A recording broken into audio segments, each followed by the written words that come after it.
കേരളത്തിൽ ഇപ്പോൾ ഉത്സവകാലമാണ്. വിവിധ പാരമ്പര്യങ്ങളാലും സംസ്കാരങ്ങളാലും സമ്പന്നമായ ഉത്സവങ്ങൾ സമൂഹത്തെ ഒന്നിപ്പിക്കുകയും അവരുടെ അനുഗ്രഹങ്ങളും സൗഭാഗ്യങ്ങളും എല്ലാവരുമായി പങ്കിടുവാനും സഹായിക്കുകയുമാണ്. സത്യത്തിൽ കേരള ജനതയുടെ ജീവിതത്തിൻ്റെ ഒരു ഭാഗം തന്നെയാണ് നമ്മുടെ നാട്ടിലെ ഓരോ ഉത്സവങ്ങളും. ഓരോന്നിലും തനത് പാരമ്പര്യങ്ങളും ആചാരങ്ങളും വേറിട്ട് നിൽക്കുന്നുവെങ്കിൽ പോലും വിവിധ സമൂഹ കൂട്ടായ്മകളുടെ ഒരുമിക്കലാണത്.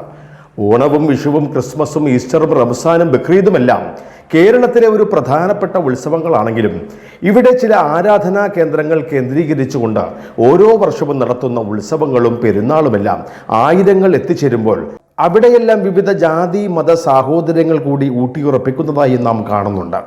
ക്ഷേത്രങ്ങൾ കേന്ദ്രീകരിച്ച് അവിടെ നടക്കുന്ന വിവിധ ചടങ്ങുകളുടെയും ശുദ്ധികർമ്മങ്ങളുടെയും ബലികർമ്മങ്ങളുടെയും ഭാഗമായി അവിടെ ക്ഷേത്രത്തിലുള്ള വിഗ്രഹത്തിന് ചൈതന്യം വർദ്ധിക്കുകയും അത് ശ്രീകോവിലേക്കും ചുറ്റമ്പലത്തിലേക്കും അവിടെയുള്ള മതിൽക്കെട്ടും കഴിഞ്ഞ് ആ നാട് മുഴുവൻ ജനതയിലേക്കും വന്നുചേരുന്നുവെന്നാണ് വിശ്വാസം. വിവിധ ക്രൈസ്തവ ദേവാലയങ്ങളിൽ നടക്കുന്ന പള്ളിപ്പെരുന്നാളുകളിൽ ആ നാട്ടിലെ വിവിധ ജാതി സമൂഹങ്ങൾ ഒത്തുചേരുകയും ചെയ്യുന്നുണ്ട്.